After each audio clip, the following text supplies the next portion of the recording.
Roll call. Councilmember Larson. Here. Councilmember Erickson. Here. Mayor Roberts. Here? Councilmember Valento. Here. Councilmember Miller. Here. All right, if you're able, please stand for the pledge.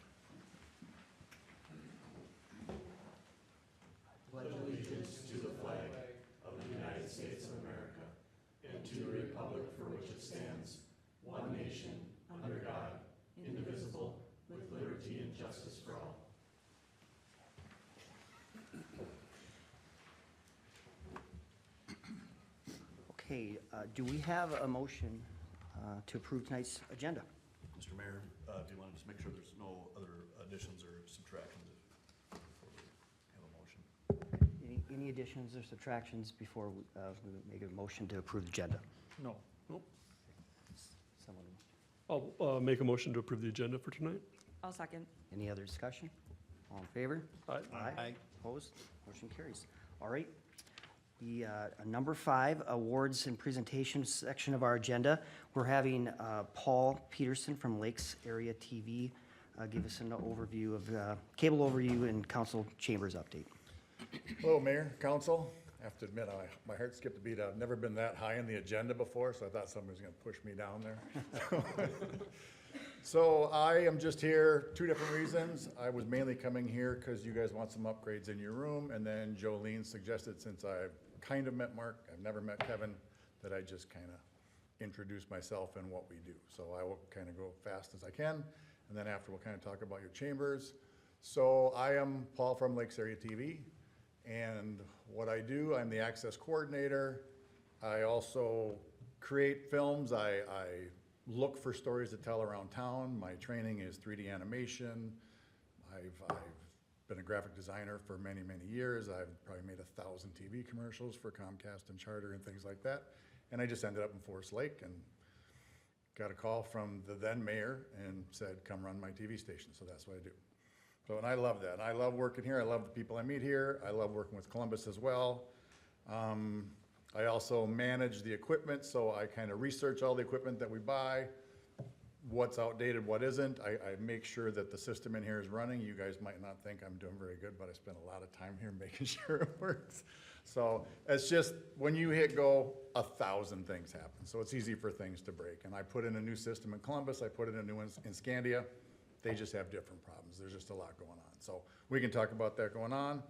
I also put together our annual budget, which is kind of tough. We are in the red. We will always be in the red. We are paid by cable subscribers, which are going down because of Netflix, Amazon, all these things. And our salary, insurance, and building rental are our main 3 things, and those are always gonna go up every year. So every year I have to go find some production work to make up for that, to get us out of the red. And so far, we're fine this year. I needed to make up 9,000. I'm already at about 5. So we'll hit that this year as well.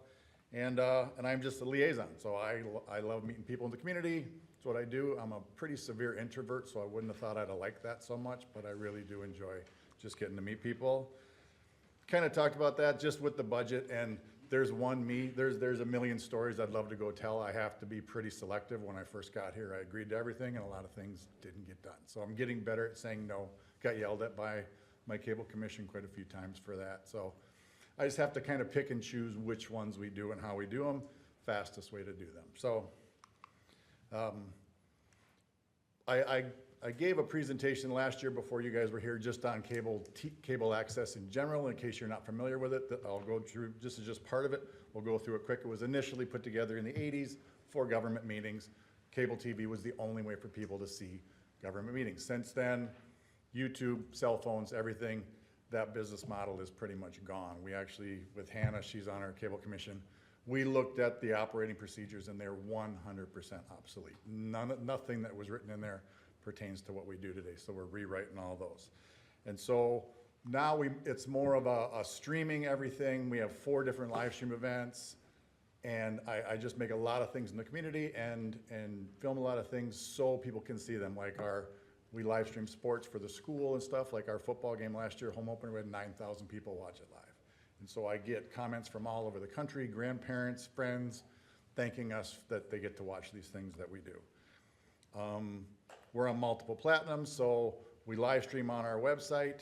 We also take pretty much every video I make, plus your council meetings, put them on YouTube. We also have a Roku app, an Apple TV app, and a Amazon Fire app. So if you have any of those smart TVs, you can watch us multiple ways, whatever's easiest, any phone, any device, anything.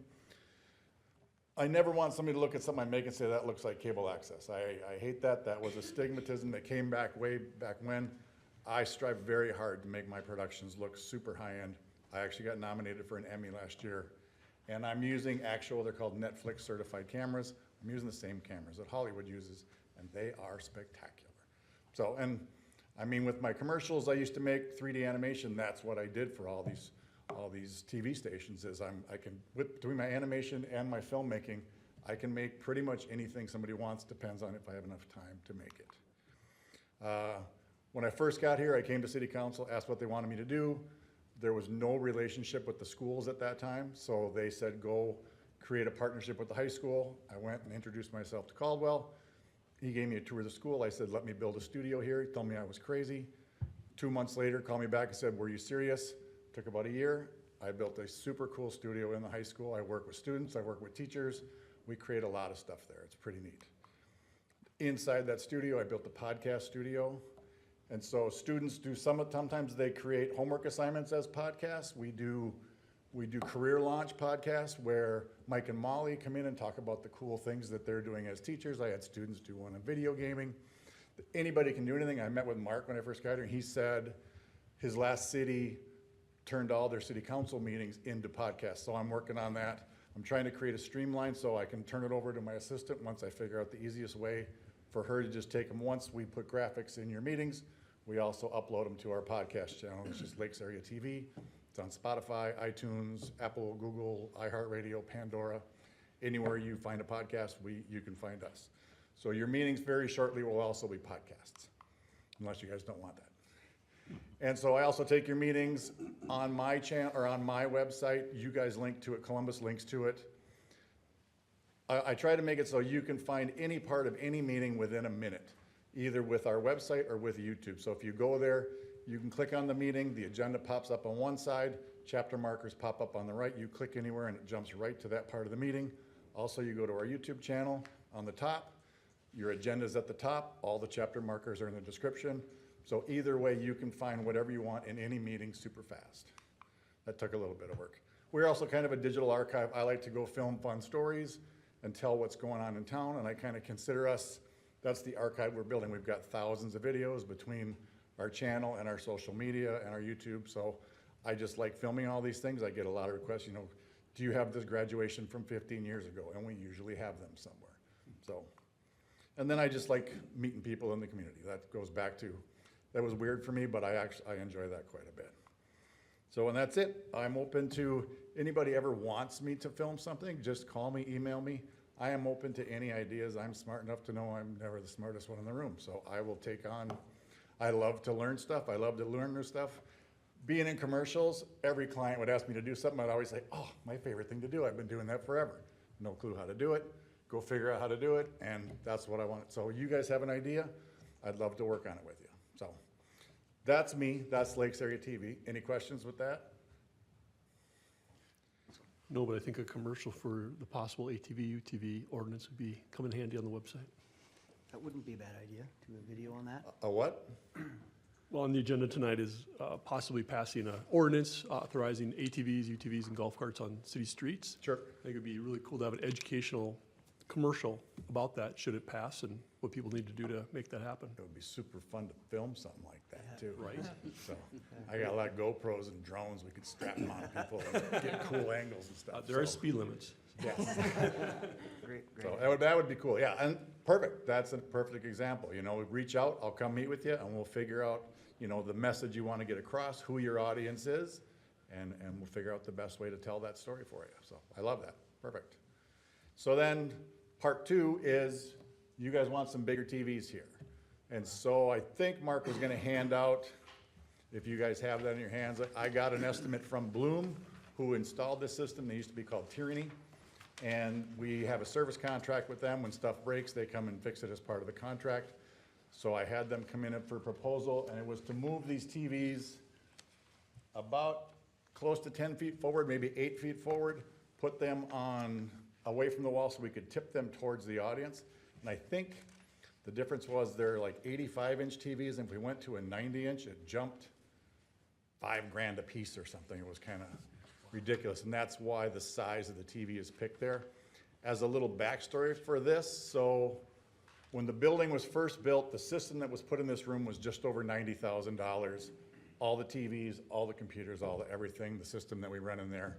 And then it was decided, and this happened before I got here, that Lakes Area TV would buy back the gear that was required for our broadcasts. So basically everything in that room is mine, and then these monitors, these TVs are the city's. And I think we ended up taking 3 years, and we paid the city $65,000 for our part of it. So that's where these come in. I don't know if these fall under your responsibility or mine, because it's not really part of my broadcast, but I'm open to whatever, so. And that was before I got here. I got here and I started making the first payment, so. Thank you. So, so anything additional than not just the TVs? Was there anything with It was just- sound, audio? Nope. I don't think there was anything in that. We're looking at a whole new system in the entire room, and that I'm waiting a couple of years, and every time a tech comes out here, I talk to them about it. I'm waiting for a little more automation. So I work with all of the cable access stations in the state, and I go tour. Some of them are spectacular, and I just toured Roseville, and they just put in an almost fully automated system, but it's not quite there yet, to where if somebody can't show up, they can fire it up from somebody's house, control the cameras and everything, but it's a little clunky. And the way cameras are tracking with voice activation, this system should almost be able to run itself, kind of like the OWL cameras. You start talking, that camera cuts to you, and we're a couple of years away from that technology being to that point and being at a nice price point. So that's kind of why I'm holding off on that just a tiny bit. I would hate to put in $70,000 system and then 2 years go, oh, I wish we'd have done that. So right now, I think your system's running pretty good. I know it seems like things break now and then, but I do come in within a day and I schedule a tech as soon as we can, and we come in here and make sure it goes back. We had some kind of dirty power issue about 6 months ago. That's the best way they can describe it, and it blew up many things in this room. And it took months to kind of fix all that. We sent our main, basically, brain in there that makes everything talk to itself in and got it completely rebuilt. And that did quite a bit for it. So it was just, and they said, there was like 10 things that went wrong in here, and they said the only way that many things could break is if you sent inconsistent power to everything. We think that was maybe the lightning storm, because we just had techs. I spent the day with them upstairs a few weeks ago, and half those systems are just melted. And nobody had looked at them, and they said that's probably from a power surge of some sort. So, and I know the city had a lightning storm and lost power for a short period of time. That should not happen. A generator should kick in within a second. But, I mean, they literally opened up boxes and things were clicking and humming, and they should be silent. And they're like, none of this is working, so. So would that account for some of the challenges over the last year or so where staff is trying to do a presentation and there's just Yep. that odd, just not connecting and Yep. correctly? One issue we're having in here is as computers become more and more modern, there's anti-piracy protection installed that isn't in this system because it's old enough. So if a Mac will almost never run on all your screens because it detects you're shooting it somewhere unsafe and they'll turn on for 1 second and shut them down. That's why we have these weird little analog plugs that switch it from a digital to an analog signal. Still can't fool a Mac, but it'll fool most PCs. So yeah, there's weird little issues, and that's about a $10,000 splitter that you can go in there. Because we have the copyright protection shut off in the tower, Macs still don't recognize it. But there is a splitter built underneath there, and I don't know if it's in the desk or in the floor, and so we would have to rewire all these monitors. When you plug it in, 3 of them stay on, that one stays on, and I think those 2 stay on, and all the rest of them go off after 1 second. It's bizarre. So, yes, could be the challenges. And it's 10 years old, we're updating software. That's where we're at. And And so you- we are putting away $10,000 a year out of our budget for that upgrade when it eventually happens. So the money is there when we go do it. You know, depending on how big a system you want to put in, I may need to borrow some again and pay it back over years, depending on what we go with, but. So that's interesting. It doesn't seem to make a lot of sense that we're using cable franchise fees to pay for technology in this building. It is actually quite common so there's a pretty broad range of things you can use that money for, so if people don't understand it, there's a fee on your cable bill that if you have subscription cable, and that can only be used for certain functions, and I won't try to list those, but many cities do, utilize that for their in-council chambers systems. And generally, one of the reasons to do that is because that money can only be used for certain things. Some of it is set aside for capital expenses as opposed to operating expenses. At least some finance directors will tell you that, some will hedge their bets a little bit. That line is getting fuzzier as the year, because every cable station is experiencing what we're experiencing, so those funds are starting to commingle a little bit. They aren't with us, but for most people, we still have them completely separate in our budget, but And I think there are it's the for peg now, fees. it's wise if we can do that, if we still have those needs, to keep those separate.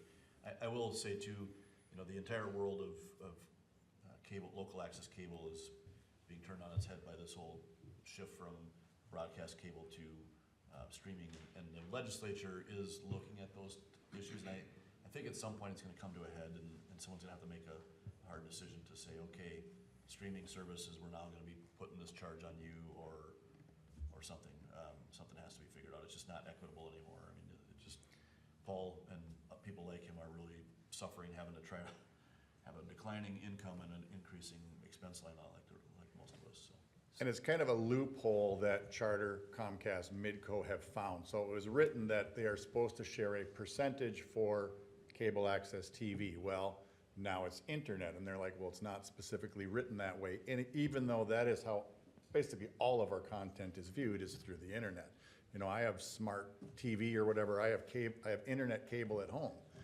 So I don't even have the cable anymore, and they're putting up wireless towers. They don't advertise cable TV anymore.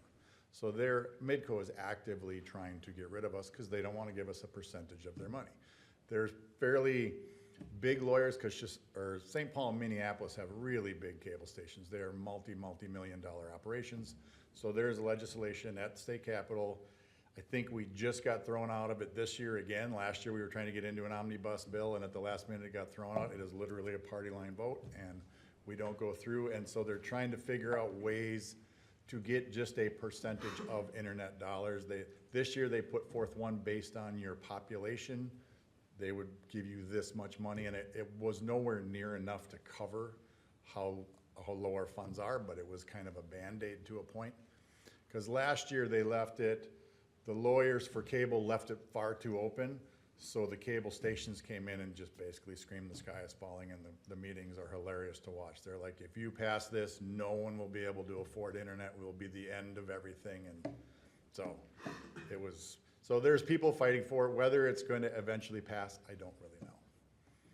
It doesn't look good, so that's where my productions come in, and we used to not, I can't compete with a local production company. That's kind of the rules the Cable Commission came up with, is if somebody else wants the job and they give a better bid, they get it 100%. I don't want to take away work from a local production company of some sort, but they allow me to go bid these, and I bid them at a quarter of what anybody would charge to go do them, so.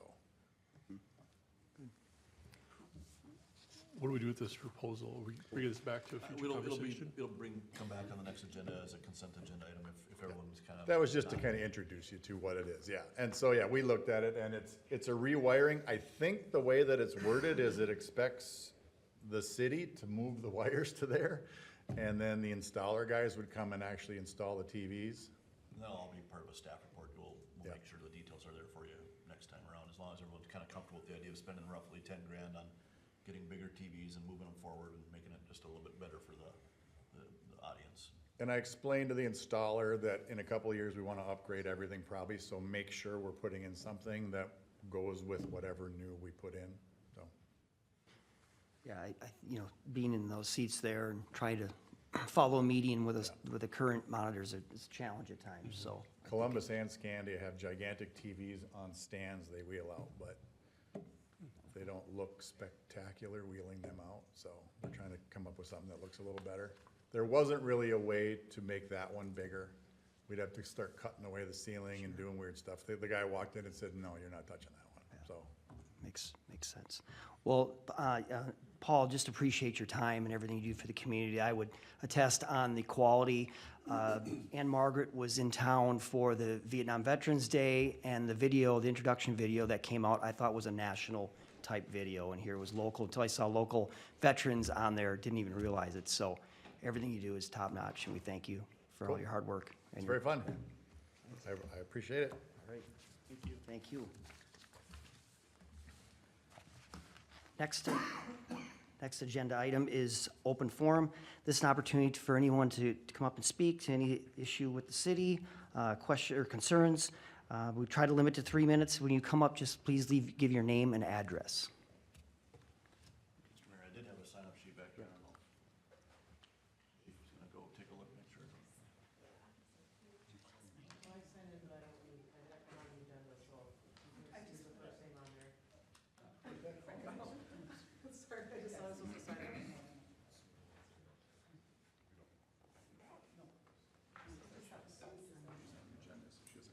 Oh, okay.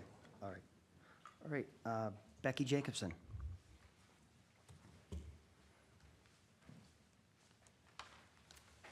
Thanks for inviting us up, Mayor Roberts and council.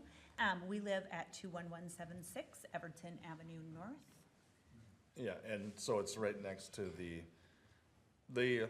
hazardous building on 21164. So we've been fortunate enough to be neighbors to that property for the last 5 years.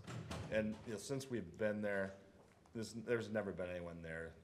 Everything's overgrown. When we moved into the place, my focus was on the lake. I never really looked at that side. Then the fall came, all the leaves left, and I started looking at the bathtub in the backyard and the toilet in the backyard and the open part of the There's building no on the wall back. structure on the Yeah. back. So the doors swinging open all the time, and it's just, you've contacted people about it. in A the few past. times. And I got a little bit more concerned once I saw kids started going in there to see what's in there, so, because it's obviously a little bit dangerous. And I'm not really sure what's in there, other than they reported there were some animals and other things in there. Yeah, and there are a few little outbuildings too that I have no idea. I am not going in there, so I don't know what's in there, and we're just kind of hoping for the city council to approve the removal of that structure. Great. Thanks for coming tonight. Next, Don and Cindy Finch. We were just here on their behalf Okay. for the same reason. We live at 21183 Everton, right across the street from them and right across the street from that house. And yes, there's a big wasp nest there and everything else now. It's quite an eyesore. And we're new to the area, so we were kind of wondering what was happening with that property, and they informed us, and they go, oh, wow. So we would like to see something done to it, just to get rid of that building or whatever needs to be done. Great. Thank you. Yeah, thanks for coming. Great. Next item, consent agenda. Can we get a motion to approve tonight's consent agenda? I'll make an motion to approve the consent agenda as is. Is there a second? Second. Any further discussion or additions? All in favor? Aye. Aye. Opposed? Consent agenda passes. All right, we're back to our regular agenda. 8A, purchase of sculptures for the Veterans Memorial, and Dave's gonna start, I believe. Yep, thank you, Mayor and Council. I put together a brief update in that staff memo. I'm sure you read it. There's a lot of words in there, but what you can get from it is the estimate that came in February has risen up to $815,000, but the exact approved project that you guys approved to go forward with actually decreased in price. So it's good news that we've with Bolton and Mink, finding some duplicity and some shared costs that we were able to bring some of the project down, but the main raise was the monument. That'll be a discussion for a different day when funds are raised to be able to get that purchased, but mostly the update was that what was approved for plans and specs in February came in lower than what was originally estimated back in October. With that, the plan still is fall construction on these, on that monument, and we kind of made aware that these medallions and the sentries take 3 to 4 months to get built. We have to order the medallions, they get shipped here, they bring to another contractor who then installs them into the sentries, and then they're ready for install. So the hope would be that we could order them now, get the medallions in, get the sentries built, delivered to most likely Public Works, and then be there ready for when construction starts this fall. It's a tight timeline to try to get this done in the fall and probably ready by the spring for Memorial Day for it to be ready. So it's one of those things that if we're within budget and we're on our timeline, it would kind of be the smartest thing to just get these ordered and get them here. So when construction does happen this fall, they're ready to go and we're not waiting for them. So I attached the quotes, one from Woodland Manufacturing and the other one from Plat Creations. These are the quotes that we're getting originally from the Veterans Memorial Group. Kyle has kind of taken over ordering them and taking these quotes, and we're kind of trying to not have so many hands in the cookie jar. It's just Bolton Mink running it, and we're ordering these pieces, and after that, Bolton Mink is probably gonna just run that project and just, so we have one company doing this. It's just streamlining this a little bit better, so. Our portion right now will just be buying these with city funds instead of being Bolton Mink to buy them and then to get them back. So it's one of those, we'll just purchase them outside of the contract. You'll see them on the estimate lines, like, I think it's 43 and 45. They'll just get crossed off of that engineer's estimate when they put it out for bid, as they'll just be purchased. The structure will do the same thing once the Veterans Memorial crew comes up with that money. So really what I'm looking for tonight is approval to purchase the sentries from Plat Creation for $64,238 and the medallions from Woodland Manufacturing for $6,788.15. Great. I see a couple of members from the Memorial Committee. Would any like to add to that at all? Okay. All right. Great. So is there a motion? Well, I got a quick question. Where will we question. store these once they're fully done and received until the fall? We'll store them either at Public Works or at the cell shop somewhere. Either, they're built to be outside, so whether it's in our yard at the shop or some side, we'll keep them secure, or maybe even the e-hanger, just somewhere. I'm not anticipating a very long storage. If it's 3 to 4 months, they'll probably come close to September when construction starts, so it's probably 4 to 6 weeks that we have to hold on to them. Perfect. Well, with that, I'll make a motion to approve the purchase of the service medallions from Woodland Manufacturing for $6,788.15 and Century Sculptures from Plat Creations for $64,238. We have a motion. Is there a second? I'll second. Second by Hannah. Any discussion? Any additional discussion on it? All in favor? Aye. Opposed? Motion carries. Great. 8B, Resolution Forest Lake Preserve Estates, 3rd edition. Abby. Sorry about that. Get myself ready here.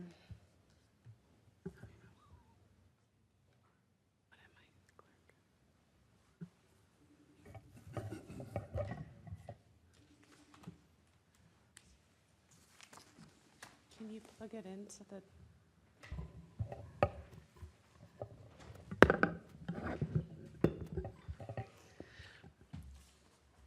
Thank you, Mayor Roberts. What? So we should have Paul here. Right.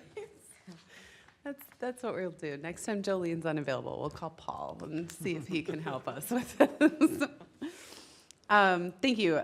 Dan Emery has applied for kind of a unique application. It's really, in essence, a lot line adjustment between two parcels of property in the city of Forest Lake.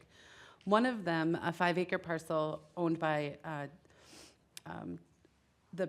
by Bowser. Forgive me, I forgot the owner's first name. Thank you, Justin Bowser, at 18323 Forest Boulevard North. He's looking to sell the property, but expand the property to 10 acres. The second property that's a part of this request today is a large outlot that was platted as part of Forest Lake Preserve Estates. So this would be the Forest Lake Preserves Estates 3rd edition. And essentially what they're going to do is combine the little box that you see on there, a portion of the big box to make 10 acres into a single parcel. It's interesting that this would be could be administratively approved per our zoning code, but the challenge is one of the parcels has been platted, that big parcel, and the little one is a meets and bounds. It's got kind of the old north by northwest kind of legal description, and the county doesn't allow us to change legal descriptions when there's a meets and bounds. We have to plat to be able to make that combination request. So this has gone to the Planning Commission both in January and in April, and they're in favor of this and recommend approval. It does conform to city codes and does not, it's in line with what we would allow for a standard request of this nature. So included tonight for your consideration is a resolution that would conditionally approve. Staff does recommend you move to approve Resolution 04282504 included in your packet, which would conditionally approve Forest Lake Preserve Estates 3rd edition. Mel Emery, representing the applicant, is here if you have any questions for her. Do you have any questions for me? Questions for Abby? Great, thank you. All right, any questions for the applicant or the, Just one quick thing I just noticed. Abby, the recommendation there's two conditions on there that include in that. Yes, those conditions are included in the resolution. Okay, thank you. Thank you, Mr. Mayor. any other questions, either Abby or the applicant or the representative for the applicant? Anyone want to make a motion? You wish to speak? No? She covered all the bases. Okay. She's filming or videoing. I make a motion to accept the resolution 0428-25-04 with the two conditions listed on the agenda. We have a motion, we have a second? Second? Motion and a second. Any further discussion? All in favor? Aye. Aye. Opposed? Motion carries. 8C, next item, conditional use permit application, AT&T Kulenkamp Park. And Abby.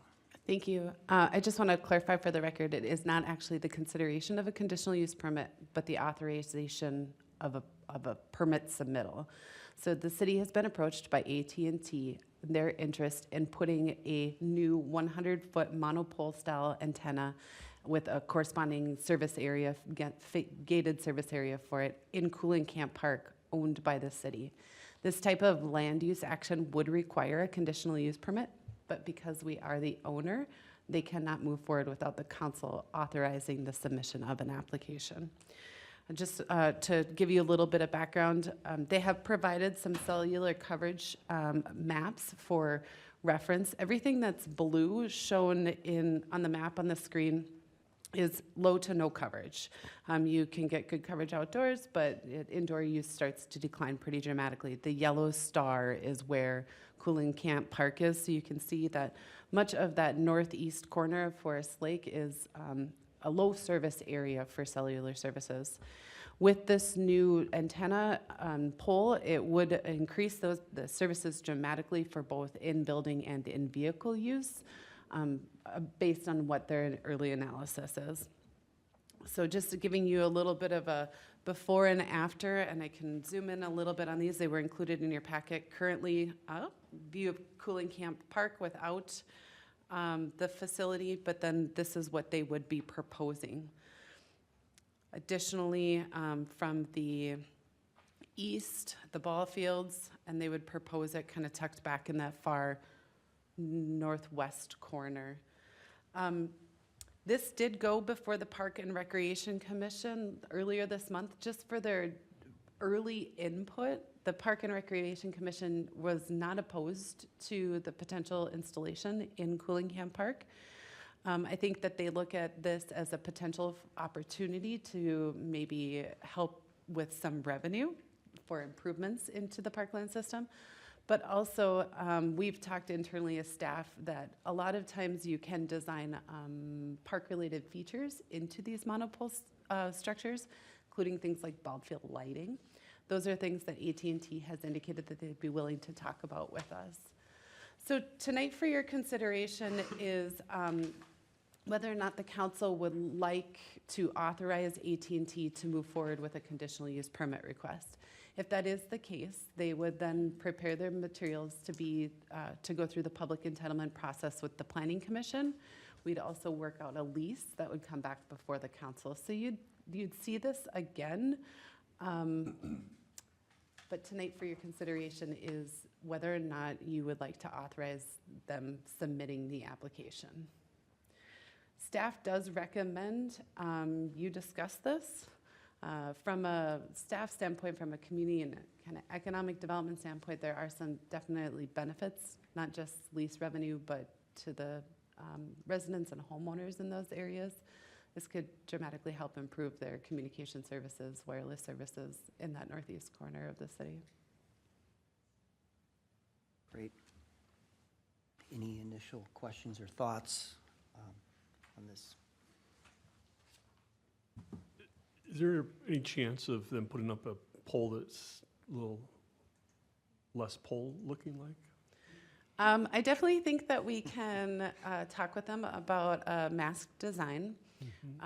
I will let you know the most common is, you might know, is you can make them look like trees, but then you just sit with a 100-foot fake tree. And I've worked in a community that has had one of these, and you know, from a distance, it's there.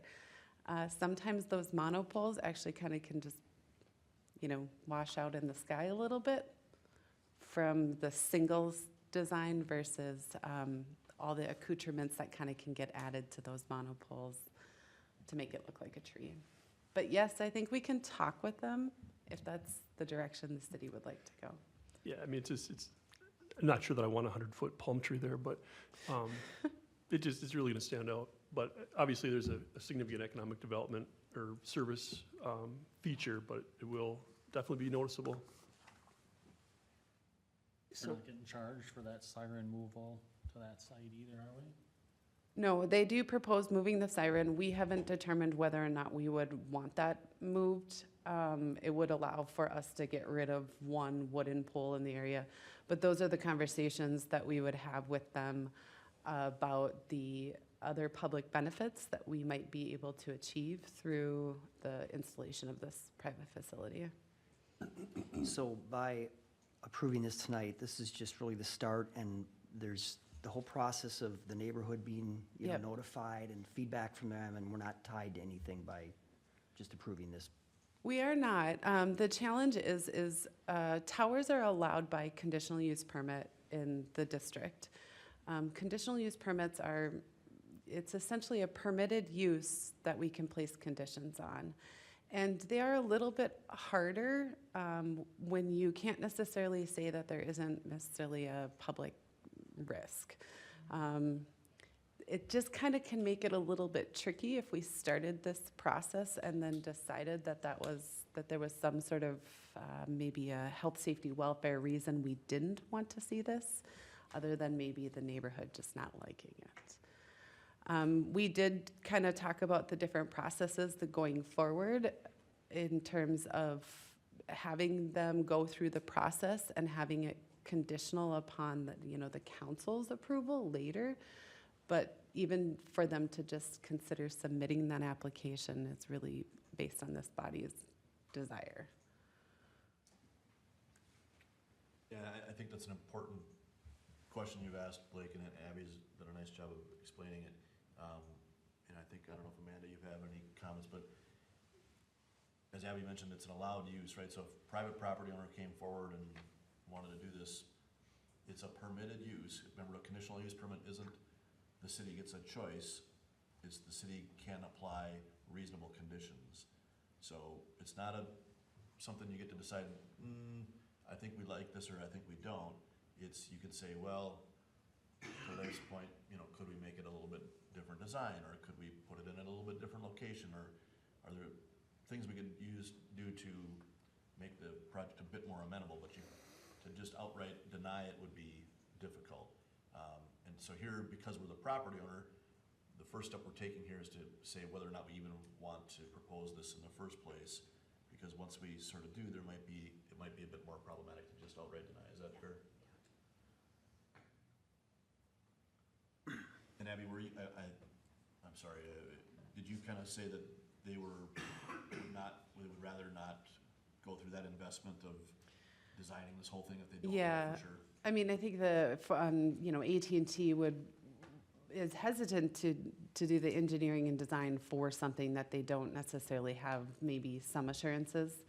One thing that if this council is hesitant, you could ask the landowner to hold a public meeting in advance of the application submission to gain some of that public feedback to see if there is, an overwhelming amount of support or opposition.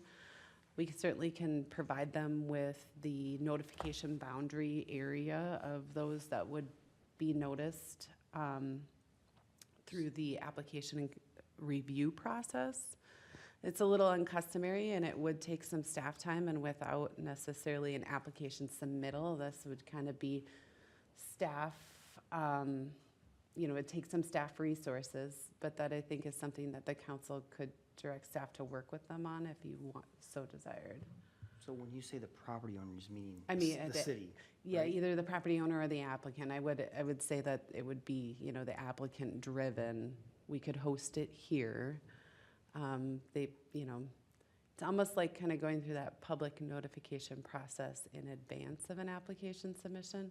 It would be very uncustomary, but I think I can sense that the council would like to gain some neighborhood feedback before you made the decision to allow the submission of an application. Yeah, if we can't go back on this without the public knowing about it, I'd rather see that. I mean, we've had situations where we dug holes in right-of-ways and guess, what came of that. And so, not to have to put another step to it, but I'd feel more comfortable with it if at least the neighborhood knew about it. Because right now, unless they read today's packet, they have no idea about it, I would guess. Yeah. But that's just my. So what I'm hearing from the council is at least the direction to staff is, for staff that, no, you don't want this submission, the application, prior to doing some public outreach by the applicant with assistance from staff. Well, I guess I'm probably the only one that actually said that. I don't know what the rest of, I think Kevin, you were gonna Thanks for make clarifying. I heard it. I'm trying to. comment? Abby, I was just gonna ask, if at Kulenkamp Park, if we were to add lights, let's say the city decided to turn that into a lighted field, what process would we go through? And do we have to notify the local residents if we're gonna do that? I don't believe that there would have been anything in any of our codes anywhere that the installation of lights on a ball field would have required it. Now, whether or not this body or the Parks Commission, Parks and Recreation Commission would have wanted to do it, that's. So even though it Hotel. would be a benefit to certain people that use that park if for certain sports and in certain evenings, there's gonna be residents that most likely aren't gonna be happy with a bunch of lights in their backyard now. They may not be, yep. Okay, all right, just checking. I will also just note for the record that the applicant is not proposing lighting. I am just saying understand. that some communities have allowed this when there are benefits to the facility itself. One of the ways is lighting. Is there, I don't know if anyone knows this off the top of their head, but just from what we've received on current leases, what kind of dollars are we talking about annually?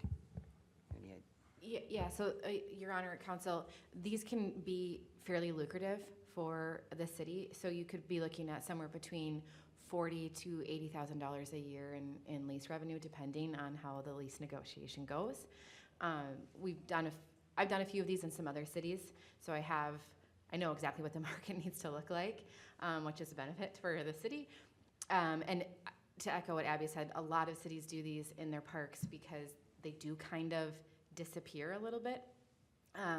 And it is a significant, over the course of time, a significant revenue generator for the city. Because what you do is you set up the lease.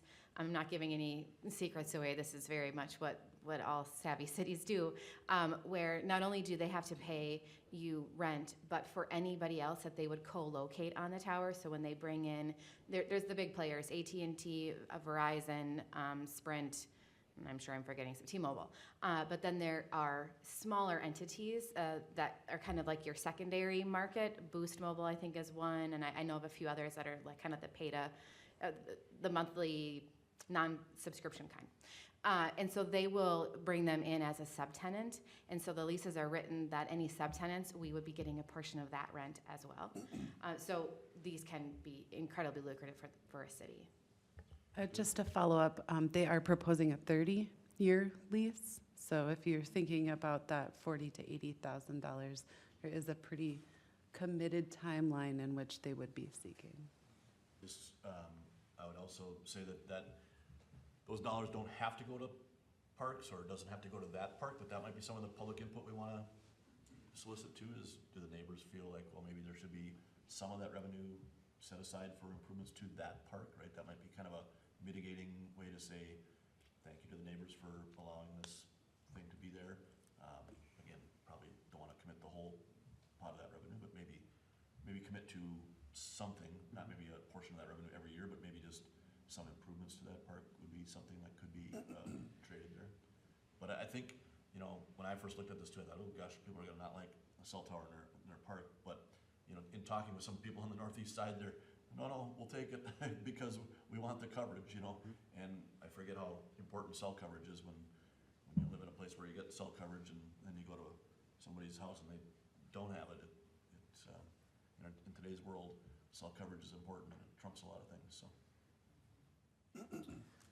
So again, I was the only one that suggests that, but I don't know if the rest of the council would want to do that or just move forward. Personally, I'd rather move forward. I think that the benefits outweigh, we've got cell towers all over, and you see them when they're initially built, but then they just kind of fade into the background, like Abby alluded to, unless you put up a 100-foot palm tree, which are very noticeable, but kind of fun for kids to spot. But I think the economic benefit could be significant, and knowing some of the discussions that we've had around budget and specifically funding for parks or other things that we need to do, this could be a great opportunity that we've been kind of hoping for. I'd have to agree with Councilmember Erickson. Once it's up and it's been there a little while, I think it'll just kind of blend in with the general landscape of the area. It won't be as noticeable. I agree. Yep, I agree. Okay. Then someone want to make a motion? We're looking for a motion on this, correct? Yeah, then I think it would be a motion to authorize AT&T to submit a conditional use permit for a new wireless tower facility in Kulenkamp Park. You can just say so it's moved. How's that? What she said. All right. Did you find it there? Yep. Okay.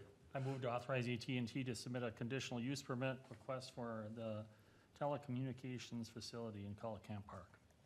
I'll second. Right. Is that acceptable? Yeah. Any further discussion? No. I would add just a little bit. The only other hesitancy for me on this would be to Mark's point about getting more feedback from neighborhood about where the funds should go and that. But maybe that still can happen at the same time. Yeah, so I don't know if you're looking for input. I know there's a motion out there, but it will add that as part of our conditional use permit processes, they do have to hold not only a public hearing, but I think, if I remember right, a public meeting in advance of the hearing, so usually a week or 10 days before. I can also advise AT&T that it's in their best interest to hold a neighborhood meeting in advance of their application submittal. Certainly, if we hear from the neighborhood, I think that that's when we can certainly start to kind of vet out if there's improvements that they'd like to see, that we're kind of working through maybe how we can help soften the improvement, enhance, entice the neighborhood if possible. I don't know if that's maybe not the best way to phrase it, but. Do you want me to add a caveat to that motion then? For a meeting, possibly a public meeting? I certainly know that we'll have them through the application submittal. It's whether or not this council wants to require them to host one before their application submittal. I don't think that that's a bad idea, given the fact that we are the landowner and there's a little bit of questionable concern of how well it'll be received by the neighborhood.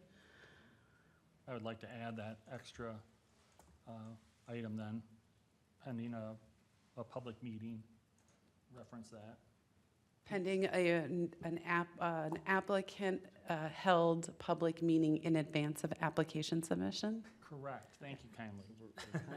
We're kind of back to where not really doing this until we have that meeting, correct then? That would just require them to have some public outreach beforehand, but it still authorizes them to submit. Okay.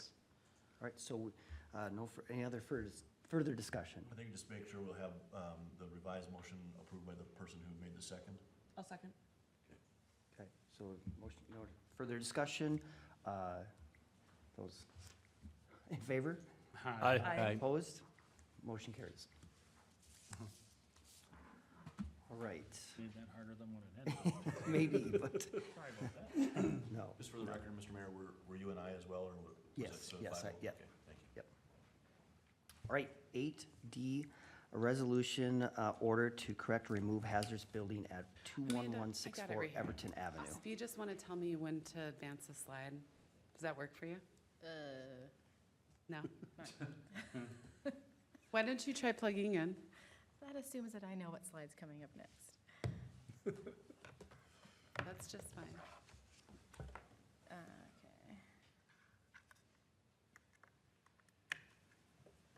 But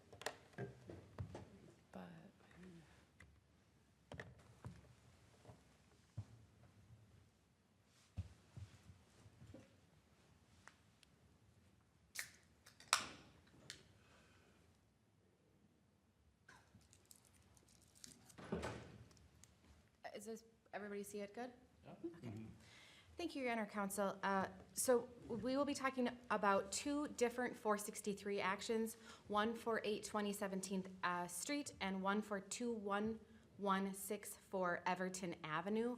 I'll do kind of a summary presentation on the front end. We'll talk about 17th Street. I'll look for some motions, and then we'll move into 21164, and then I will look for the motions for the second one. So just a reminder, a 463 action, as we call it, is a civil action related to a hazardous building. So we have authority under Minnesota law to demand that hazardous buildings either be repaired or removed within the city. Just a quick reminder on how this process works. So the council receives an official report. This evening, this is that official report. The documents in your packet and my presentation tonight consist of the official report. The report includes what specifically an inspection from the building official, where based on his inspection, he determined that the building was a hazardous building under the definition provided in the statute. There's a statute that describes how you become a hazardous building, and the building official conducts an inspection to determine that. So tonight, after we walk through these buildings individually, I'm looking for you to approve this resolution and order. And basically what that is it recognizes the designation of hazardous building by the building official, and it tells the property owner, you have X amount of time to either fix the hazards or demolish the building. And then you give them the time to complete that work. In both cases, we are suggesting that you give the property owners until July 1st, which sounds like kind of a long ways away, but that's actually not so far away when you're talking about demolishing a building. So then, assuming that council does approve the resolution and order tonight, then that order is served on the property owner just like a complaint would be in a standard civil litigation suit. They have 20 days to serve an answer to that, specifying any facts that they might find in dispute. If they do serve an answer, then we go sort of that traditional litigation route where we go to court and we fight about whether or not the building is actually hazardous. Generally speaking, we don't get responses and answers to our orders. So then what happens is we go to step 4, where if they do not file an answer, but they also do not complete the work by the deadline, in this case demolishing these buildings, then we would take that resolution and order that you approved tonight, we bring it to the court and we ask them for a default judgment. The default judgment is typically granted. Occasionally, a court will provide additional time to the owner even if they don't show up, but sometimes they just go ahead and sign the order and allow the city to do the work immediately. That order is, or that default judgment is the document that allows us to call the contractors, go onto the property, demolish all of the stuff, haul away all of the stuff, and then importantly, assess all of the costs related to this entire 463 action against the property taxes. Oh, so that was step 5. So step 5 is the city performs the work in the order, which as I mentioned in this situation is going to be demolishing the buildings. So just a point of clarification, the opportunity to the property owner is they can fix the hazards or they can demolish the building. If they do neither, and so it becomes the city's responsibility, we do not fix buildings, we only demolish buildings for the obvious reason that we cannot warranty our work, right? That's getting into areas that the city doesn't belong in. So just a note on that. And then, so all of the costs are being tracked. Like right now, my work on this presentation, all of the legal fees, anything associated with this are being billed to a specific number.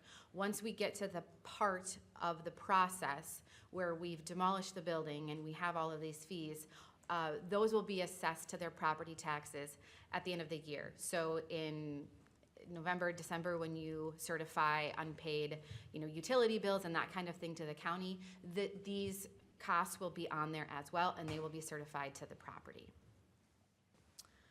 Any questions about the process in general?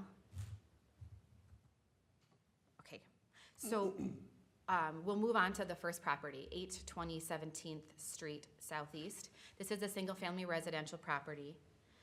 The owner is Michael McCoy. And so on February 25th, the building official did conduct an exterior inspection of the home.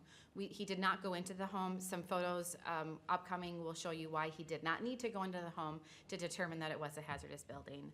On March 5th, he issued his report, which is attached in your file as Exhibit B to the resolution, and a notice of the inspection report and a notice of, and a copy of the inspection report and a notice of this meeting were sent to the property owner via certified mail.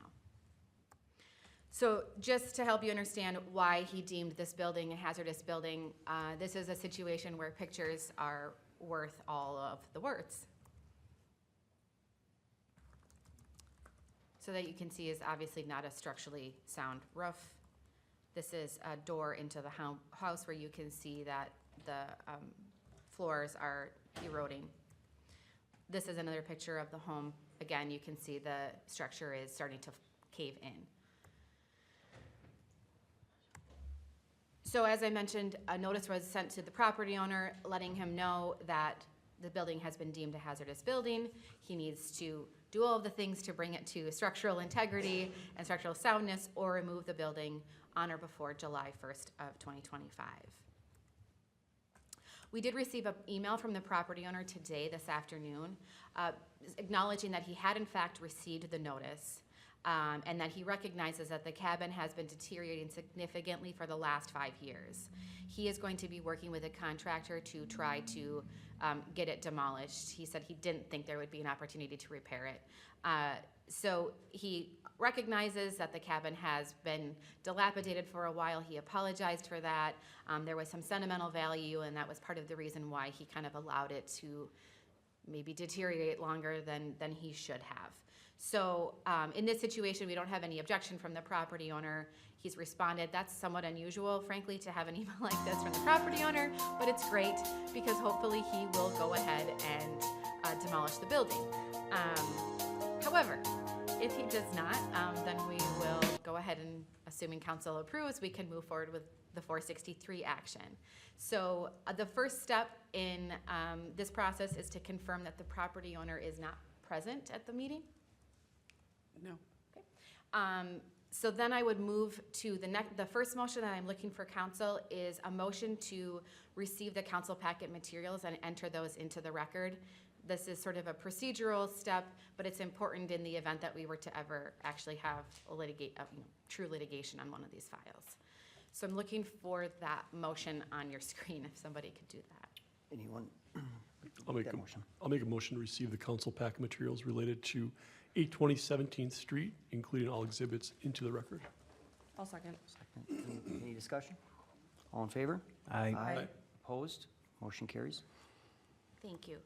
Okay, now I am want to move to the resolution in order. So this is the document that agrees with the building officials report, officially declares the building a hazardous building because that is council authority, and then ordering the property owner to repair or remove by July 1st. One question that I would have for you all is to confirm that you're comfortable with that July 1st date. We do need to have a reasonable time, and so in the notice to the property owner, we told him we were proposing July 1st, but ultimately that date is a council, discretion item. So assuming that you're okay, that's not like 60 days, I think I'm doing my math right, a little over 60, right? Like 70-ish days. I think much less than that to actually demolish a whole building might be a little tight, but defer to council on the timeframe. Point of clarification, in those pictures, there was a lot of stuff around the building. So does this action require that not only the building gets tore down, but the whole mess gets cleaned up? Yes, everything has to be removed from the site. Okay. I mean, I think I'm fine with the 60 days. I trust that if he's making a good faith effort, if it's not totally done by then, we're not gonna haul him into court or try to take it over. So I like the July 1 timeframe, personally. So then I would be looking for a motion to approve, and I believe the words are hopefully on your screen. That's the motion I want you to pass, please. Do you need that date indicated in there or not? It's already indicated in there, so I just wanted to make sure that you didn't need to amend. Okay, all right, is there a motion? I'll make a motion to approve resolution in order to correct or remove the hazardous building at 820 17th Street Southeast in Forest Lake. Is there a second? I'll second. Any discussion, further discussion? All in favor? Aye. Opposed? Motion carries. Okay, moving to the second property, 21164 Everton Avenue. This is also a single-family residential property. The owners are Nels Sanford Nelson and Emma K. Hamer. Again, on February 25th, the interim building official conducted an exterior inspection only of the property. And like the first property, it was evident by the exterior of the building that it was in bad condition, and he did not need to go in to confirm that it was hazardous. March 5th, he issued his building report, and on April 12th, the property owners were mailed via certified mail notice of this meeting, as well as a copy of the building official report. Again, these are photos that depict the current as of February 25th status of the property. So you can see that the foundation is starting to lean a little bit. And this is where there is a very large wasp or hornet nest. You can't really tell from this photo so well, but it's clear that there are things living inside the building as well, animals. Just general lack of repair. This is some boarding up on the side.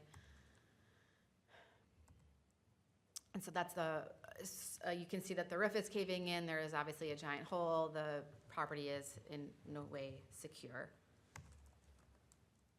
And then another side to the property. So as I mentioned, the property owner received notice that they have to repair all of these hazardous conditions or remove the building. Again, on or before July 1st of 2025. We have not heard back from the property owner, but we do have a copy that they received the certified mail because we got the signature back. So at this point, just confirming that the property owner is not present. So then I would be looking for that motion again to accept all of these documents into the record. You wanna make- I'll make a motion to receive the council packet materials related to 21164 Everton Avenue, including all exhibits, into the record. Motion, do we have a second? Second. Any further discussion? All in favor? Aye. Opposed? Motion carries. And then, like the previous one, as I mentioned, this is a July 1st timeline to demolish that.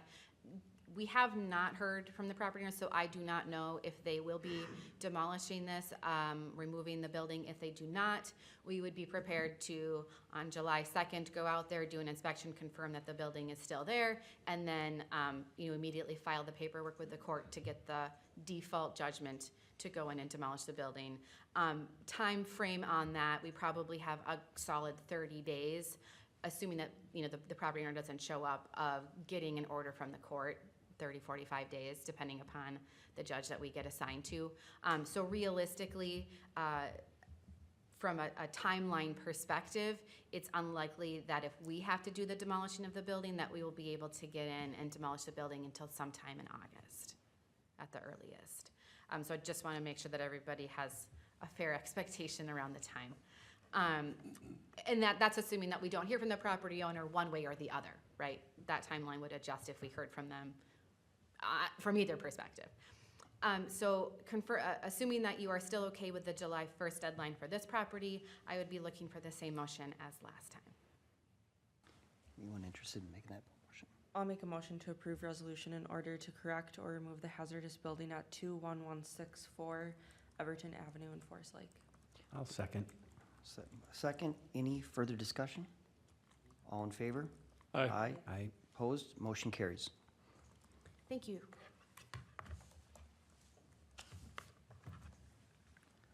All right, 8F, ATV, UTV, and golf cart operations. Captain Hanegraaff. Good evening, Mayor and City Council. As noted in the staff report, this is the third rendition of the ordinances, but we want to make sure we got it right, and we want to make sure there wasn't redundancies that we needed. So in the report and the ordinances for motion to approve tonight, the only difference is in the ATV, UTV, and that would be in subsection E, permit required. The issue with the Minnesota State Statute 169045 as far as ATVs, UTVs needing to be registered by permit. The Minnesota DNR already registers them for 3 years, which is similar to what we will use for the golf carts. The registration that the DNR requires for the ATVs and UTVs allows us to make sure that that person who owns it, the same information that would be for a golf cart. So to reduce the redundancy in the regulation, if someone has a permit through the DNR for ATV, UTV, that would suffice in lieu of a permit issued by the city, which would be required for the golf carts.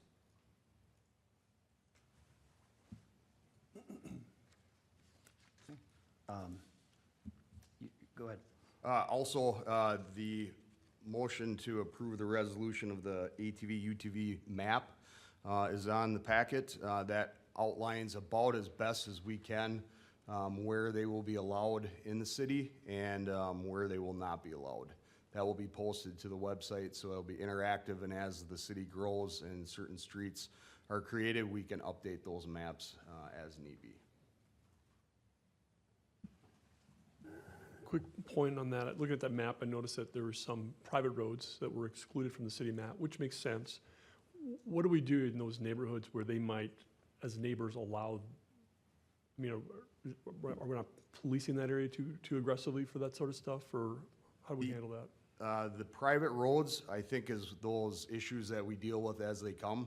If people live on the road and they have a registered UTV, ATV, or golf cart, I think we kind of let them operate on their own. If there's other people that are going in there that are not from that neighborhood who do not have the right to be on that roadway with that, then we would deal with that as those things come in. Perfect, thank you. Okay, so we're going to start with the ordinance and a resolution on this item and then move to golf carts, correct? Yes. Okay. So it'd be the motion to approve ordinance 751, ATV, UTV operations on public streets. Just a couple comments here real quick. You know, this has been a long process, and I appreciate the time that staff's put into this, going all the way back to retired Captain Weiss, yourself, Captain Hanegraaff, and Chief Peterson, so we appreciate all the work on this. But, you know, this is, you know, some people are gonna be a little bit maybe not happy about this, so if the complaints are numerous, this thing can go away just as fast as it's being approved tonight. So I just hope the public's aware of that we will make sure that they are being monitored and safely operated as much as possible. So with that, does anyone like to make a motion?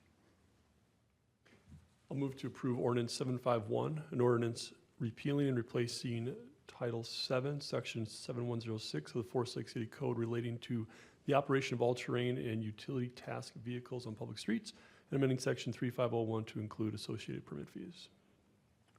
We have a motion, is there a second? I'll second. Any further discussion? All in favor? Aye. Aye. Opposed? Motion carries. Next, a motion on the resolution. Anyone willing to do that? Mr. Mayor, I'll move to approve Resolution 0428-2501, authorizing summary publication of ordinance 751. Is there a motion? We have motions, is there a second? I'll second. Any further discussion? All in favor? Aye. Aye. Opposed? Motion carries. We're going to write, any other additional information on the golf cart part? No, the golf cart is exactly the same as was presented last time. Okay, all right. And so just sort of for clarity there, the permit process and how long from the public, I mean, we'll be able to use golf carts. We know about the UTVs and the ATVs, but how about the inspection process and that on the golf cart? So we've ordered stickers through Forest Lake Printing that basically look like a kind of the same concept as a state park sticker for your vehicle. As soon as the applications come in, we will have the inspections done. And I would assume as soon as we're getting them in, we should be able to kick them out pretty even, if not the day of, the next day. Okay. And that process would be after they send the application in, they get contacted, and then they set up a time to bring the actual vehicle to City Hall here? Yes. Okay. All right. Any additional questions on that part? With that, does anyone want to make a motion on the golf cart? I'll make a motion to approve ordinance 752, the ordinance enacting Title 7, Chapter 71, Section 71.07 of the Forest Lake City Code of Ordinances relating to the operation of golf carts on public streets, and amending the Section 35.01 to include associated permit fees. All right, we have a motion, is there a second?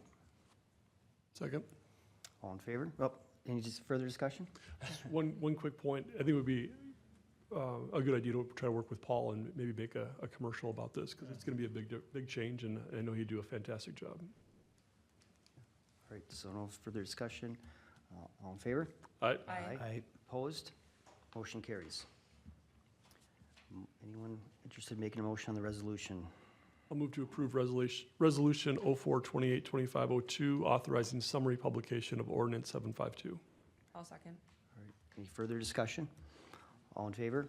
Aye. Aye. Opposed? Motion carries.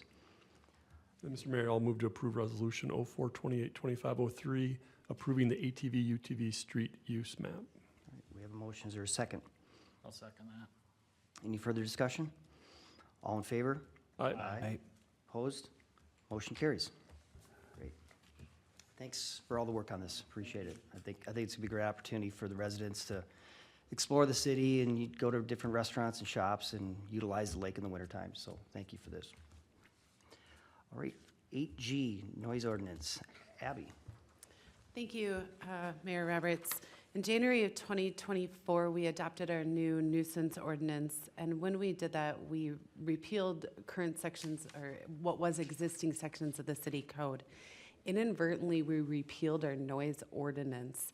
Well, there's some overlap with our new nuisance. Our noise ordinance has some very specific regulations that are kind of unique to Forest Lake, times of the day that you can do certain types of things. So what we've done is requested with our legal to make some minor modifications to that, but tonight for your consideration is a reinstatement of our noise ordinance. Essentially, we just want to kind of reinstate those ordinances so then that way we can help keep our noise levels under control in the community. So tonight I'd recommend you review the enclosed ordinance and then move to approve ordinance 754, repealing or replacing City Forest Lake Title 9, Chapter 96, Section 9605, and renumbering current sections 9605 through 9609 and Section 36.02. As well as then move to approve resolution number 04282505, a resolution authorizing the summary publication of ordinance number 754. That's a mouthful. Yeah. Any questions or discussion, further discussion on this?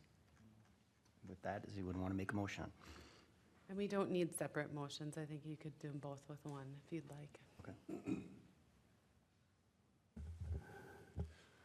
All right, Mr. Mayor, I'll make an ordinance, I'll make a motion to approve ordinance 754, an ordinance repealing and replacing Forest Lake City Code Title 9, Chapter 96, Sections 9605, and renumbering current sections 9605 through 9609 and Section 3602, and also resolution number 04282505, a resolution authorizing the summary publication of ordinance number 754.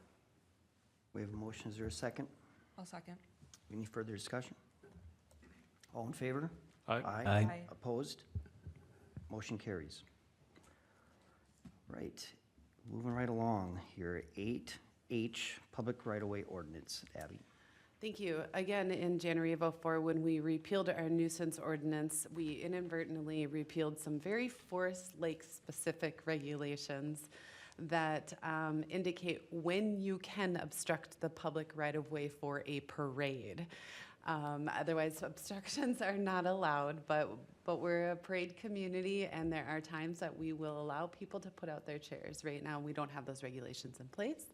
We'd like to reinstate those regulations. So again, with some minor modifications by legal, we have tonight for your consideration ordinance 755, and then the corresponding resolution. Staff would recommend you move to approve those as written in the staff report. Right, any questions or comments on that? So this is just reinstating what was. This correct? is again reinstating what was. I think the word tarpaulin was modified, that we can still put in down a chair, a blanket, or other improvement or personal property. But yes, it is almost identical to what the ordinance was in January of '24. Well, knowing that, I'll make a motion to approve ordinance number 755, an ordinance amending Forest Lake City Code Title 9, Chapter 98, Section 9805, general regulations of the public right-of-ways and lands, and resolution number 04282506, a resolution authorizing the summary publication of ordinance number 755. We have a motion. Is there a second? I'll second it. Any further discussion? All in favor? Aye. Opposed? Motion carries. All right, 8I, Manor Park Project, and Dave. Yeah, Mayor and Council earmarked for the 2025 CIP and the Park Dedication Fund is Manor Park. This park was built, or the playground was constructed in 2001, so it's getting up to its 25-year lifespan. We talked about this last fall and showed you some pictures of how that's kind of falling apart. It's a steel structure that's kind of rubber coated, and a lot of the rubber's falling off, and some pieces are falling apart. So, like I said, it was earmarked for $125,000. The goal was to add in deficiencies that were identified in the Parks Master Plan, which included it didn't have swing sets, it didn't have a trail to get to the park, and it also didn't have shade. So taking those deficiencies and then factoring in what Public Works can do versus contracting out, we started at $125,000, worked our way back of getting that playground to get all those deficiencies covered, and we came up with a round number of $75,000. So we put out a request for proposal to 6 different playground manufacturers, local distributors from, you name it, every playground that we already have in town. We gave them, we need a 2-year to 5-year playground set in there, a 5 to 12, and a swing set. And that were the parameters. We gave them 2,500 square feet. That's the existing container at Manor. And they were told to give 2 options. A bunch of them replied. We ended up getting 9 responses or 9 options back. Between myself and Kyle and Kevin Warner, we narrowed that down to 7 and presented that to the Parks Commission a couple weeks ago. We went through a lot of work, and then I presented it, and one of the members said, I like this one, and they all agreed, and then it was done with, just like that. So they were all really great, really all great playgrounds. This one just stuck out to all the commission members at the fish that was in that main centerpiece. We weren't aiming for a theme park, but if you look at the estimate, they basically gave $80-some thousand off in credit. They want to use this as a display piece to take pictures, to use it for promotional purposes. So they're local. They wanted to put it in a Forest Lake Park, and they gave us a pretty big discount. So they had a somewhat unfair advantage that they gave such a deep discount when, the parameters were $75,000. But unanimously, the Parks Commission approved spending not to exceed $125,000 for the project, and selecting that option 2 that you see attached.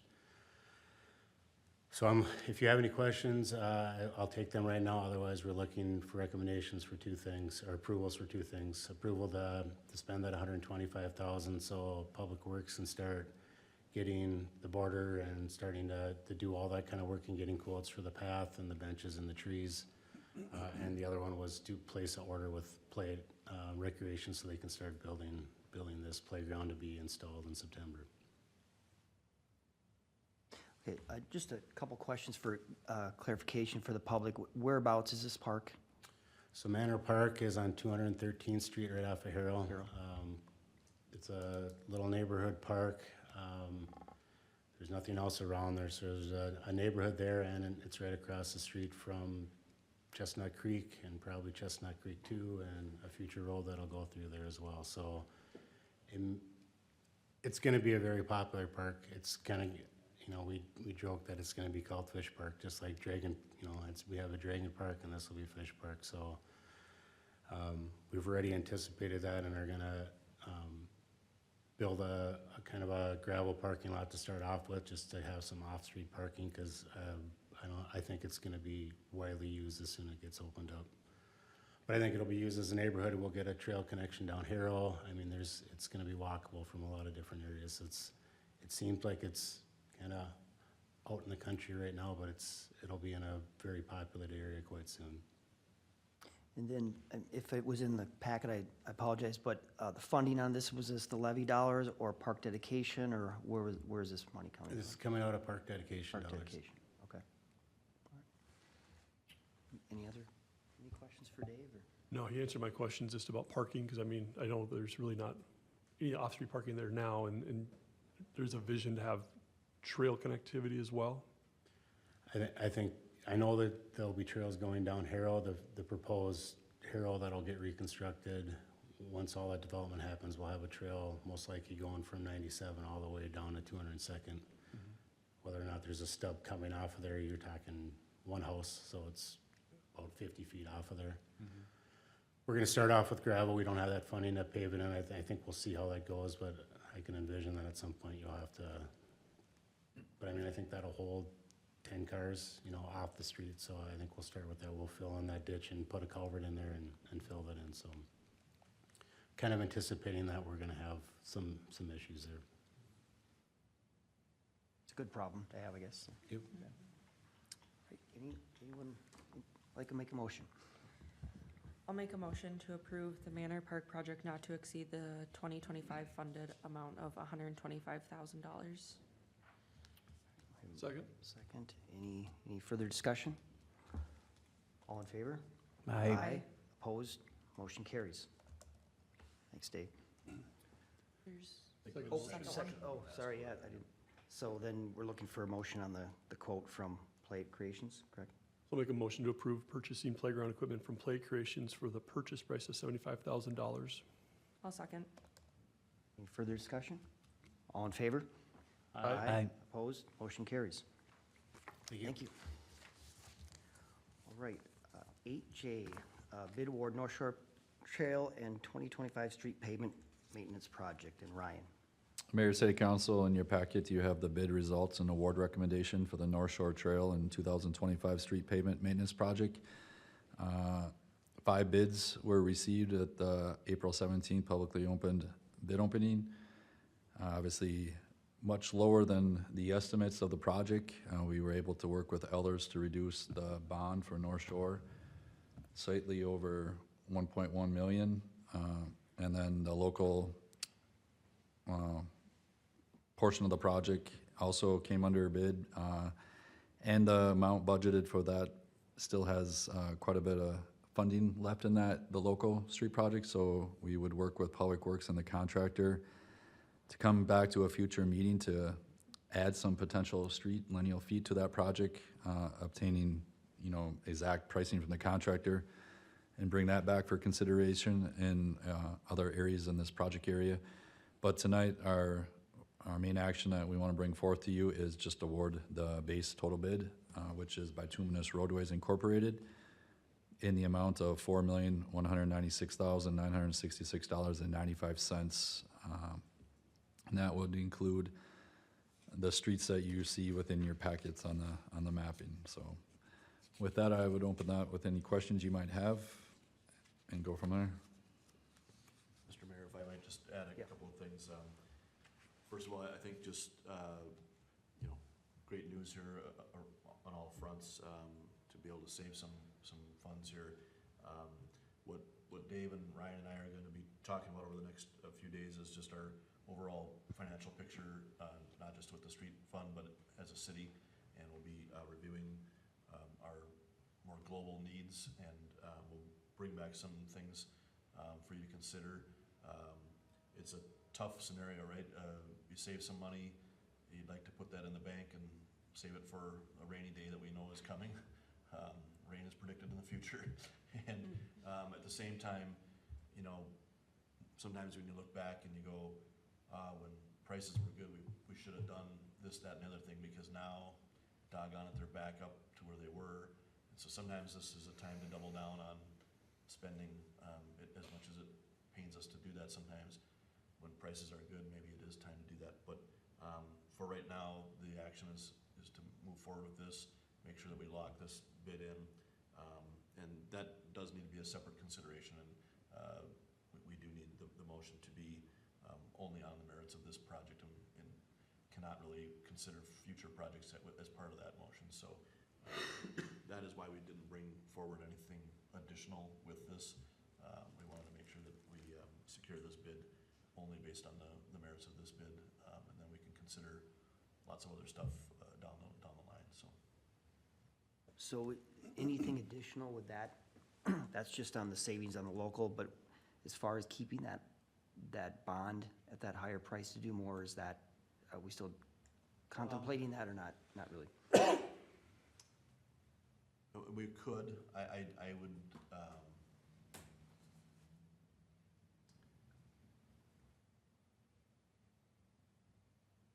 still have the opportunity to do that if that was the council's direction. I think, given the outlook on debt service across the board, I think that would be a difficult decision to make here, to bond for more than we absolutely needed to right now. think the remaining project, that we sort of cut the scope of, you know, I think that's enough of a project where we will still get, if we decided to go with that a year or two from now, we could still, make up a good enough price to have a good bond sale on that. Whether we should do it right now and still bond for that full amount, I think, it'd be my advice that we be a bit more conservative, just given some of the outlook of some of the things we have in front of us. Any other questions or thoughts? With that, would someone like to make a motion? I'll make a motion that the city award the contract to Bituminous Roadways, Inc. to perform the work scheduled in the base bid in the amount of $4,196,966.95. Okay, motion and a second. I'll second. Any further discussion? Mr. Mayor, council members, my question would be, before we do this, what protections does the city have from these bids going up considerably with change orders or work orders? When we lock in a price for $4 million, what's to keep this contractor from coming back and saying, oh, this $100,000 or this $200,000 wasn't included in the bid?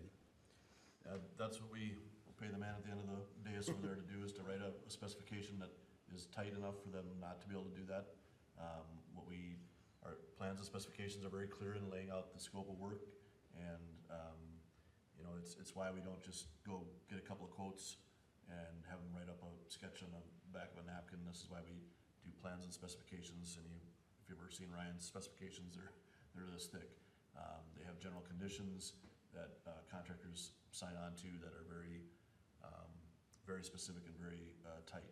It doesn't mean a change order doesn't come along. The things that change orders would be for is changes in scope. So we decide we're gonna add another street or widen the road by 2 feet or those type of things that are material. There are some things in the contract, you know, force majeure that sort of out of control of either the contractor or the city, things in the world that happen that could affect that price. Anytime though we have a change order in front of us, it'll be our choice to move in that direction or not. At any point, we could say, we just can't absorb that cost, let's shut her down, let's shrink the scope. So you always have an opportunity to stay within that budget. I think that, you know, change orders tend to get a bad name sometimes, you know, in the public realm. People think of them as, you know, sneaky things the contractor does to up the price, and I assure you that Ryan's firm is gonna be looking out for us in that regard, and that there will be none of that. And change orders that come before you would be for legitimate changes in scope of work. Sometimes it's, you know, you get to this point and all the soil borings say that it's good over here, all of a sudden, just by happenstance, you missed a spot with the soil borings and it's complete mush. That's not the contractor's fault, that's not our fault, change order time, right? So there is that possibility that that dollar amount does go up. Ryan's firm also does a nice job, I think, of building into our budgeting process some contingencies for that. Certainly that's not something we look to spend, but is there to make sure that we've got a cushion in the budget. The bond, I think, does include some contingencies as well, so that we have enough bonded for as well. So not just in our general budget, but in the bond as well, so. Thank you. All right, we have a motion and a second, I believe, right? Any further discussion? All in favor? Aye. Opposed? Motion carries. All right, it looks like we don't have anything under discussion here, so we'll go with staff updates. And Abby, we'll start with you. Thank you. Just as a reminder, we don't have a full-time planner, but our interim services start tomorrow, Madison Richards. So if you guys are ever around City Hall, feel free to stop in and introduce herself. She will be supported by Nathan First. So we might see a few new faces every now and then, definitely maybe some new face names on staff reports. But I would imagine Madison will be here well through the summer to help make sure that we can get a stable services and once we get all staffed up. Just want to thank you again tonight for authorizing the release of that planning manager position. We're going to get that posted right away. And then lastly, I'm really excited to announce that Forest Lake Ford has agreed to be a co-sponsor of Arts in the Park. They are making a sizable contribution to the program that will cover almost all of the musical act costs. It's about a 50-50 partnership between the city and Forest Lake Ford. So we'll bring that donation back before you and start some press release on that. But it is, to the best of my knowledge, the first time that we've actually found an outside sponsor to commit to really helping provide that programming to the community. So That's great, thanks. Chief Peterson. Yeah, Mayor and City Council members, no updates this evening. Chief Newman. Mayor and City Council, just one update. Even though we've had rain over the last week, we are still under burn restrictions for Washington County and Anoka County. I would expect in the next couple weeks they'll lift those restrictions, but at this time we are not issuing burn permits. Anything else tonight, Captain Hanegraaff? No, sir. All right. Dave? No updates. Amanda? Yes, Your Honor, Council. In the spirit of the 463 actions that have been going on tonight, just an update on the 463 action that you approved last November. If you recall, that was for 23620 Jensen Avenue property, and that one he had until April 30th, which is Wednesday, to either repair or demolish the building. That one's a little bit unique. The garage had burned off the house. There was definitely damage to the property, although there was the opinion by the building official that if somebody were to get in there and do some work, you potentially could actually repair that building versus just demolishing that building. And let's separate out the 463 action from ongoing code enforcement, because there is also additional ongoing code enforcement with exterior storage, junk, garbage, etc. That is ongoing as well, but that's separate from this 463 action. In that situation, the property went into foreclosure while we were doing the 463 action. Unfortunately, the lender postponed their sheriff sale twice, so they just had it in March, end of March. The problem with that is it puts him in the 6-month redemption period. The mortgage company, I have been in contact with them this entire time. They want the opportunity to try to fix the property. But that makes it very difficult because they won't be able to get in to fix the property, hypothetically, until after the 6-month redemption period, plus assuming that the individual would still be living at that property after the 6 months, which is possible because living there for, free for the 6 month of the redemption period, then they have to go through an eviction process to actually evict the individual. So that could very likely be another 2 to 3 months, depending upon the court process, potentially more, potentially longer. So that's a 9-month window, which in reality would kick us into sometime late fall to be able to get in there and do something, or excuse me, to allow the lender to get in there to be able to do something. The lender has indicated that they will likely file an answer were I to move forward with filing this complaint in court. Although we've talked at the staff level and we do feel like we need to take that next step of at least filing the complaint, forcing the mortgage company to come to the table, and potentially they aren't utilizing all of the tools at their disposal. For example, one of the things that lenders can do is pay somebody money to leave the property. And so in this situation, that might be a very good use of resources. I have had a conversation about that exact thing with the lender's real estate agent, and she agrees and was going to be pushing on it from her position of influence as well. So all of that to say, we know that the neighbors have been incredibly patient with this particular property. April 30th is the property owner's timeline to have done something. Not based on all evidence to date, nothing has been done.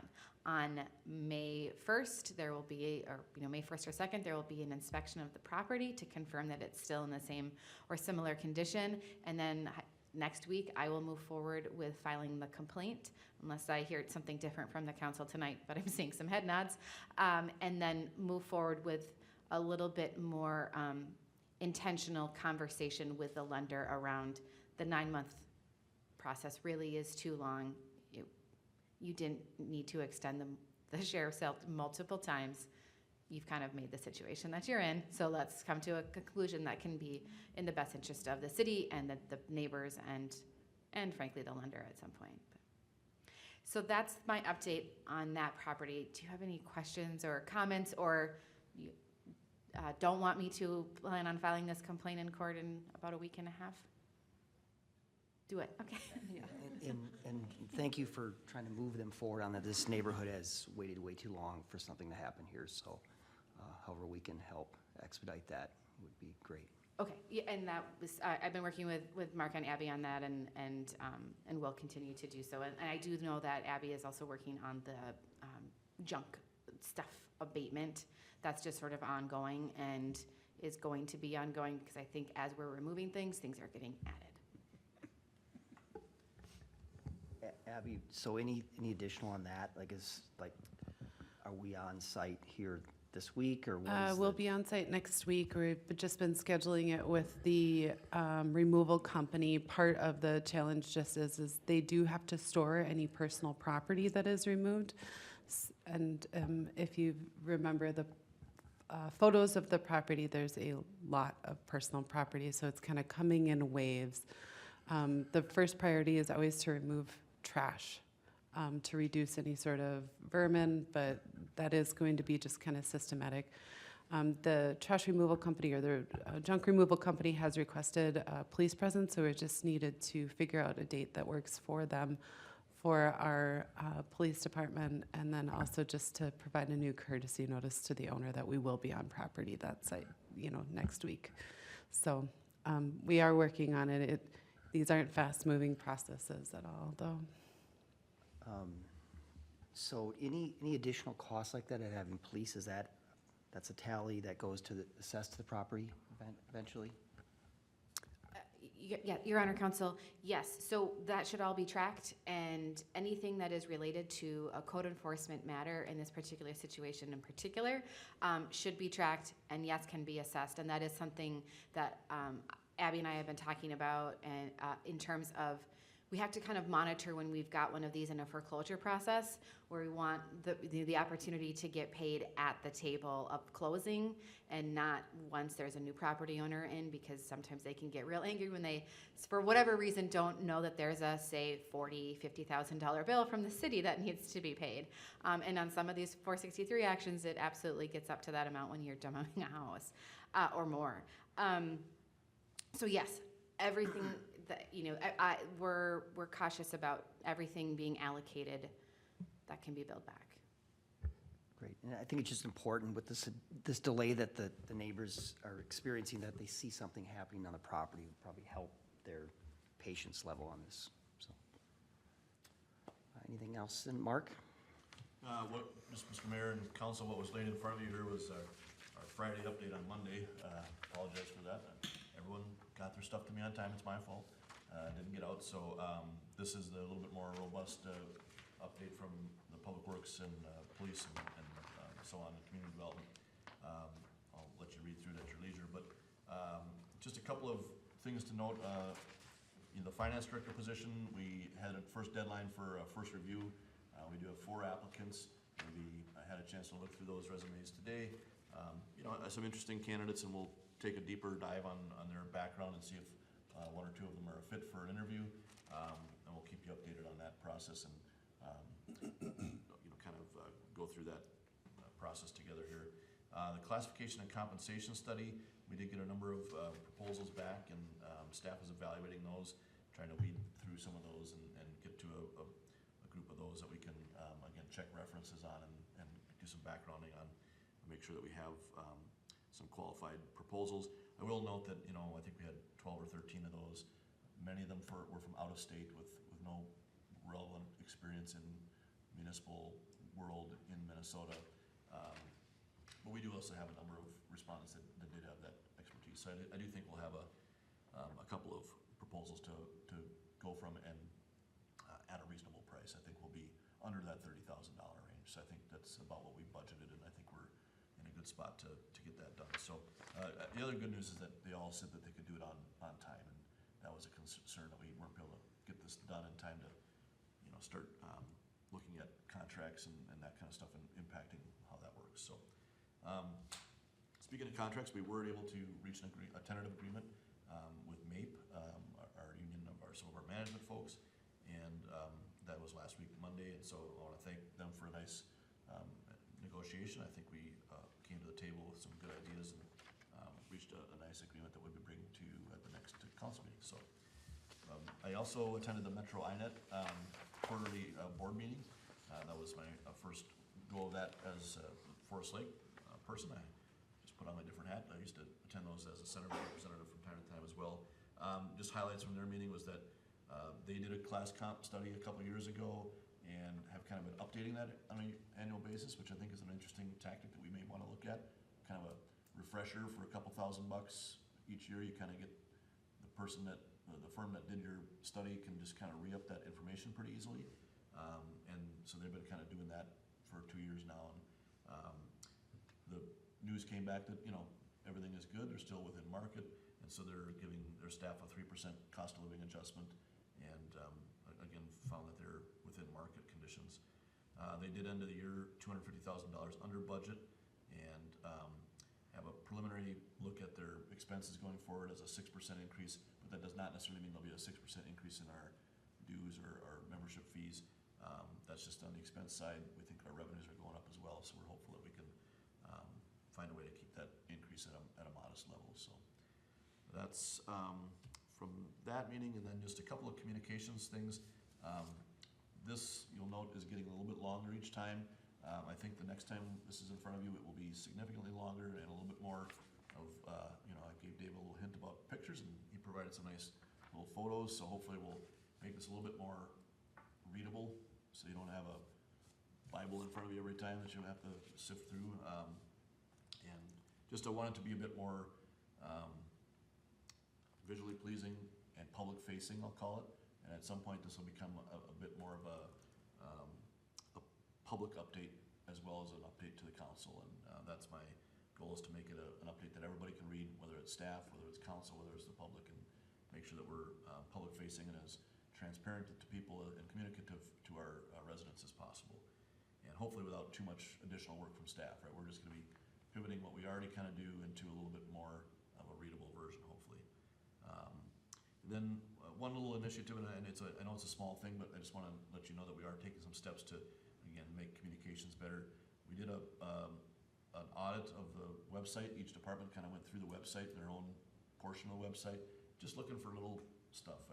I was picking on the police department that it still said we had a K-9 unit, and I think we haven't had one for, what, a decade or better, you know, so the website was a bit outdated, right? And that was one of those points to me that, oh, gosh, we haven't looked at this in a while, right? And it's easy to do, because if people don't call and complain about it, it's out there, and why would you look at it to update it? But we're gonna try to do a little bit more of that intentional stuff to make sure that that information is fresh. You know, an outdated website, you might as well not have a website, right? If that information isn't fresh and new and accurate, you know, then it's a waste of our money to have a website. And folks really count on websites to have that information that's timely. So, again, it's a small thing, but I just wanted to have you guys understand that we're doing some of that stuff to make all of our communications a little bit better incrementally here. Some of these things are gonna take baby steps until we get fully staffed up, but we're making progress. I want you to know that we're making some forward progress. So that's all I had for tonight. Great. Ryan, anything else for us this evening? Nothing in addition. Okay. Councilmember Larson. Nothing to add, thank you. Councilmember Erickson. No updates tonight. Councilmember Miller. Nothing from me. Councilmember Flynn. I watched the second Parks and Recreation Commission meeting online, which was great, and then I attended the Cable Commission meeting, which since last year, we have 3 new members out of a 4-member commission. And so our last meeting was the first meeting with a new city council member from City of Columbus, and then a Forest Lake community member. So that was pretty exciting. It went well, and so our next meeting is gonna be the end of June. Great. I don't have a whole lot. We're still looking for planning commission members, correct? I think we're 2 Yes. short. Yes, correct. So if anyone on the public is interested, We really need that. It's an important commission. Other than that, I'd like to thank Nick Vanelli and Ken Roberts for their service to the city. They're moving on to new opportunities, so thank you for their service. And thank you to everyone tonight for a great meeting. It was nice to get some things done and appreciate everyone's time. So with that, with no business coming forward, I will adjourn the meeting.